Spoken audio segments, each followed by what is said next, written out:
하나님 말씀 미가서 3장 1절에서 12절 말씀입니다. 미가서 3장 1절에서 12절입니다.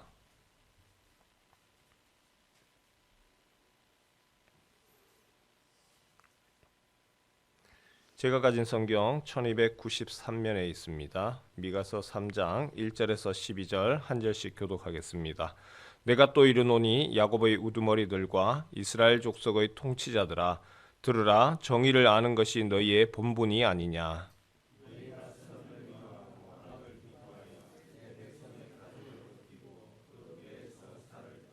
그들의 살을 먹으며 그 가죽을 벗기며 그 뼈를 꺾어 다지기를 냄비와 속 가운데에 담을 고기처럼 하는도다.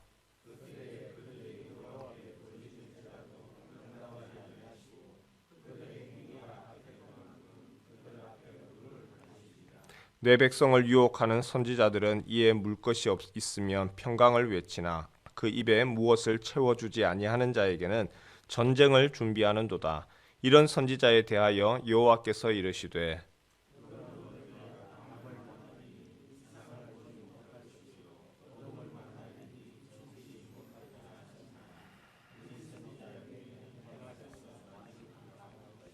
선견자가 부끄러워하며 술객이 수치를 당하여 다 입술을 가릴 것은 하나님이 응답하지 아니하심이거니와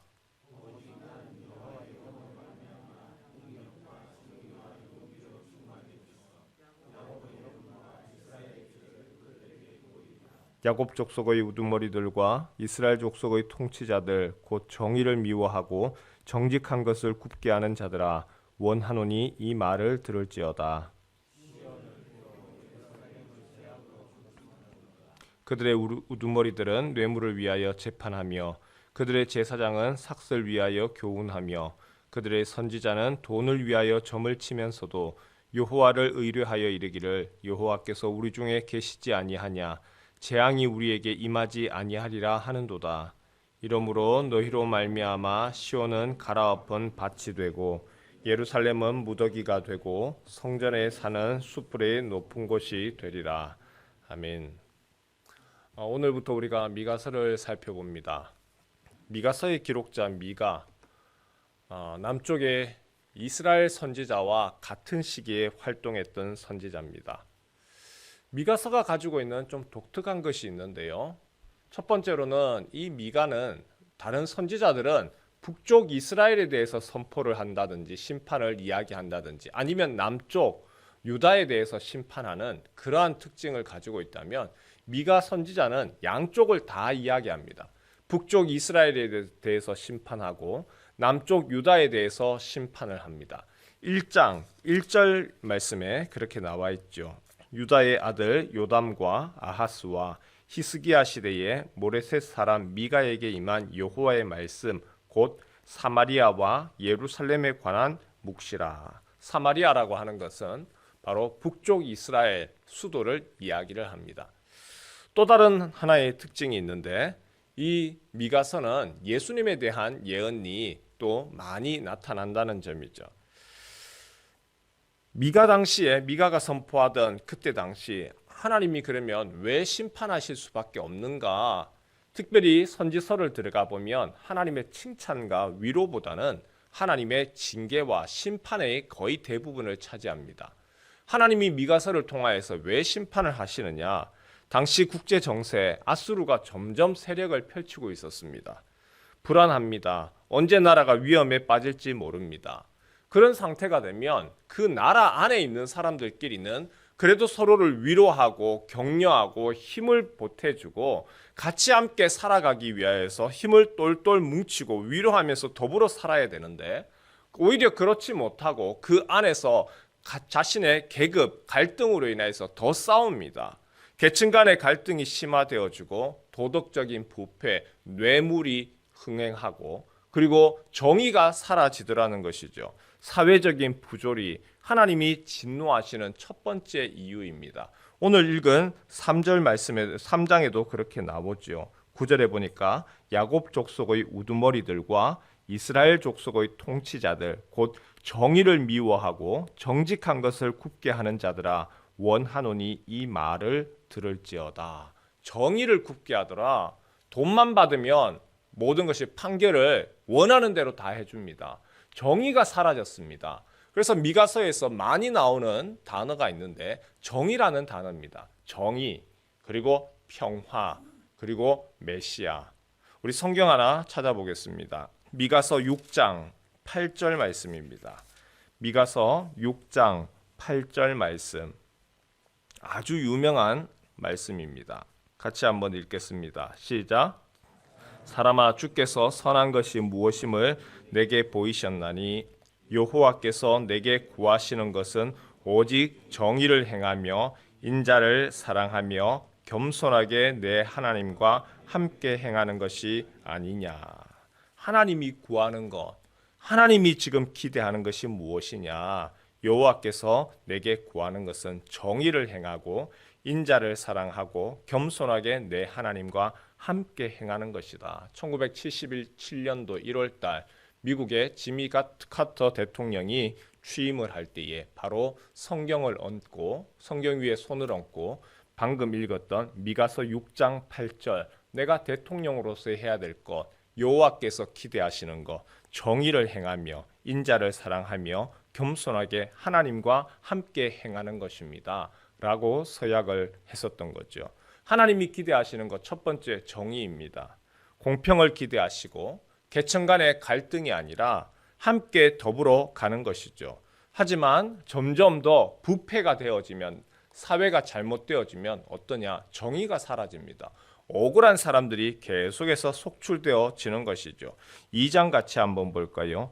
2장 말씀해 보니까 2장 1절과 2절에 정의가 사라져서 억울한 사람들이 이제 나타나기 시작을 합니다. 그때 당시의 상황들이죠. 함께 읽겠습니다. 시작.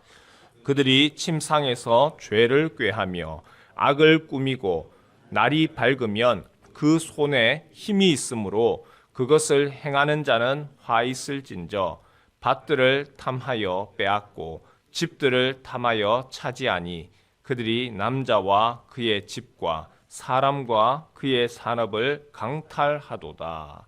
침상에서 죄를 꾀하고 악을 꾸미고 날이 밝으면 그 손에 힘이 있기 때문에 다른 사람들의 밭, 논밭 다 빼앗아 버리고 다른 사람의 그 산업을 강탈하더라. 또한 그것으로 끝나지 않죠. 8절과 9절에 볼까요? 지나가는 사람들의 옷을 벗겨가고 백성의 아내들을 정든 집에서 쫓아내고 그들의 자녀들에게 준 복을 빼앗아 버립니다. 8절과 9절입니다. 시작. 근래에 내 백성이 원수같이 일어나서 전쟁을 피하여 평안히 지나가는 자들의 의복에서 겉옷을 벗기며 내 백성의 부녀들을 그들의 즐거운 집에서 쫓아내고 그들의 어린 자녀에게서 나의 영광을 영원히 빼앗는도다. 정의가 사라졌습니다. 무법천지입니다. 힘 있는 사람이 자기 하고 싶은 대로 마음대로 합니다. 하나님이 이러한 이유로 이 족속에게 재앙을 내리겠다. 억울한 자들의 신원을 하나님이 들으시고 내가 정의가 사라진 곳에 그리고 교만하게 행하는 곳에 심판을 내리겠다. 하나님이 심판하셨던 첫 번째 이유, 정의가 사라졌기 때문에. 두 번째 이유가 있죠. 하나님이 심판하시는 또 다른 이유가 있습니다. 예배 때문에 그렇습니다. 예배를 하지 않아서가 아닙니다. 예배가 잘못되었다는 얘기가 아닙니다. 피상적인 예배만 하더라는 거죠. 껍데기만 남아있더라.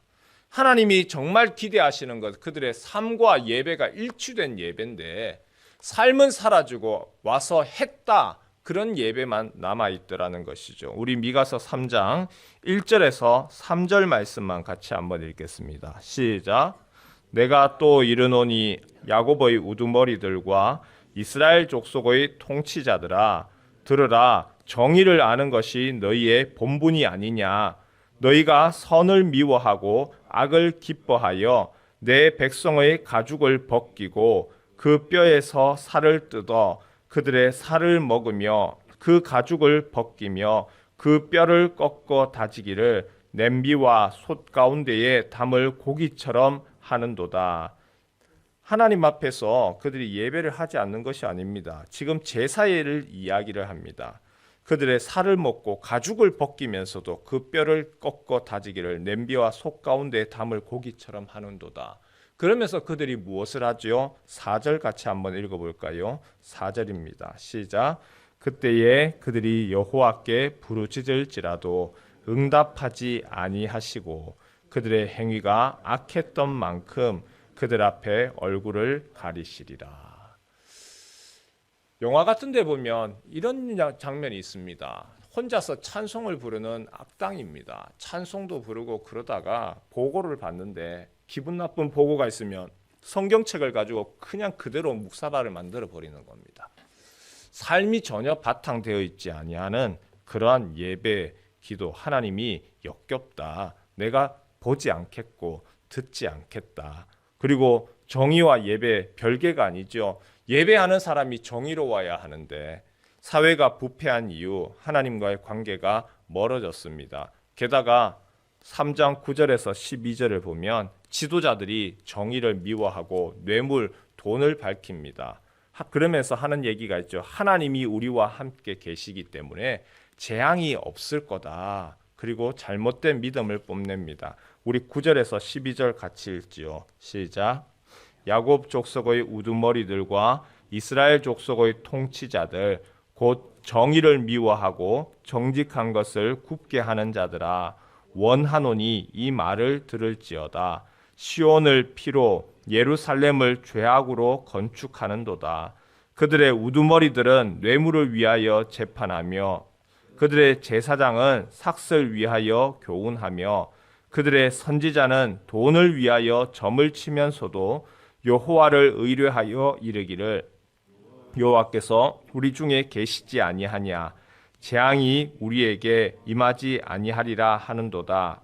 이러므로 너희로 말미암아 시온은 갈아엎은 밭이 되고 예루살렘은 무더기가 되고 성전에 사는 숯불의 높은 것이 되리라. 정의가 사라졌고요. 옳고 그름이 없어졌습니다. 돈이 최고의 정의가 되어버렸고 경제적인 풍요와 가치 판단, 부자는 하나님에게 사랑받는 것이고 부자가 아니고 가난한 거다. 그것은 하나님의 저주로 여깁니다. 미가 시대의 문제만 아니죠. 오늘 우리 시대의 모습하고 동일하죠. 돈이라고 하는 거 중요합니다. 돈이 가치 없다는 얘기가 아닙니다. 돈을 제대로 벌고 바르게 써야 되죠. 올바르게 돈을 벌고 바르게 사용을 하면 되는데 그렇지 못하고 돈을 최고로 여기는 배금주의, 이것이 오히려 오늘날의 위험입니다. 아무리 죄를 짓고 잘못을 했어도 오늘 우리 사회도 보십시오. 돈이 있어서 최고의 로펌 변호사만 고용하기만 하면 죄값을 치르지 않아도 됩니다. 누군가의 눈에서 피눈물 흘리는 것보다 나만 잘 되면 번성하면 그만입니다. 부동산 투기, 다른 것 통해 가지고 그 사람들 내 배에 불리는 것이 우선이지 살아가고 있는 힘든 사람들 생각하지 않습니다. 그렇게 해서 돈을 벌었는데 투기해가지고 다른 사람 피눈물 그리고 고름 짜가지고 그렇게 벌었는데 그걸 하나님의 축복이라고 이야기를 합니다. 한마디로 정의가 사라진 것이죠. 하나님이 그런 사회에 대해서 내가 뒤집어 엎을 거다. 밥 갈듯이 뒤엎을 것이고 폐허더미가 되게 할 거다. 많은 사람들이 하나님을 예배한다고 하면서도 교회 안에서의 우리가 예배만 생각하지 하나님이 우리의 삶의 자리에서 직장 가운데서 일터와 가정에서 어떻게 살아가는지 그 모습과 우리의 예배를 연결시키는데 그것은 생각하지 않고 이 자리에서만 예배한다. 그걸 하나님은 보시는 것이 아니고 우리가 어떻게 돈을 벌고 우리가 어떻게 돈을 쓰는지 그 모습까지도 하나님이 보신다는 겁니다. 우리가 이 아침에 기도할 때에 하나님 정의를 위해서 우리가 기도합니다. 우리의 예배를 위해서 기도합니다. 하나님이 기뻐하시는 예배, 이곳에서의 예배만이 아니라 우리의 삶의 자리까지 나아가는 그러한 예배, 하나님이 기뻐하는 예배가 되기를 원합니다. 그리고 우리가 꿈꾸는 부자, 과연 하나님도 꿈꾸시는 그 부자의 모습하고 같을까요? 돈 있으면 거드름 피우고 돈이 최고인 시대에서 우리들도 모르게 돈이 모든 문제를 해결한다라고 하는 그 배금주의에 우리도 길들여져 있습니다. 이 아침에 기도할 때 하나님, 이 땅에 바른 정의가 일어나게 하시고, 그리고 특별히 그리스도인부터가 우리의 삶에 있어서 하나님을 예배한다고 할 때에 이 장소에서만 예배가 아니라 우리의 삶이 예배가 되게 원합니다. 그리고 하나님께서 주시는 그 돈에 대하여서 바르게 벌고 또 바르게 사용할 수 있게 하옵소서. 이 사회를 위하여서 우리뿐만이 아니라 우리의 자녀들을 위하여서 간구하고 기도하는 이 아침 되시기를 주님의 이름으로 축원합니다.